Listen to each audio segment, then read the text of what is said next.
د نن ورځې تازه او مهم خبر د ازبکستان او افغانستان په سرحدي سیمو کې داسې څه پیښ شول چې دواړو هیوادونو بیړنۍ ناسته ترسره کړه. سلام، وخت بخیر. که غواړئ پوه شئ ویډیو تر پایه وګورئ او که تر اوسه پورې مو وطن میډیا یوټیوب چینل نه وي سبسکرایب کړی دا اوس یې سبسکرایب کړئ تر څو نوي او تازه معلومات تر تاسو در ورسیږي.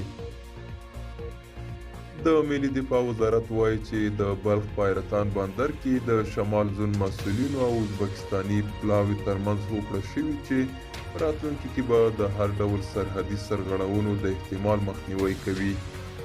د یاد وزارت په ټویټر پاڼه کې راغلي چې پرون د بلخ ولایت پایرتان بندر کې د هیواد شمال زون د سرحدي قومندانانو او د ازبکستان د سرحدي چارواکو ترمنځ په جوړه شوې غونډه کې د امنیتي او سرحدي ستونزو په اړه خبرې وشوې. سرچینه زیاتوي په دې کتنه کې دواړو لورو د ګډې پولې د لا ښه امنیت د تامین د ننګونو حل لازمي همغږۍ د سرحدي ځواکونو ترمنځ د اړیکو پیاوړتیا او په نورو مسایلو خبرې اترې شوې دي.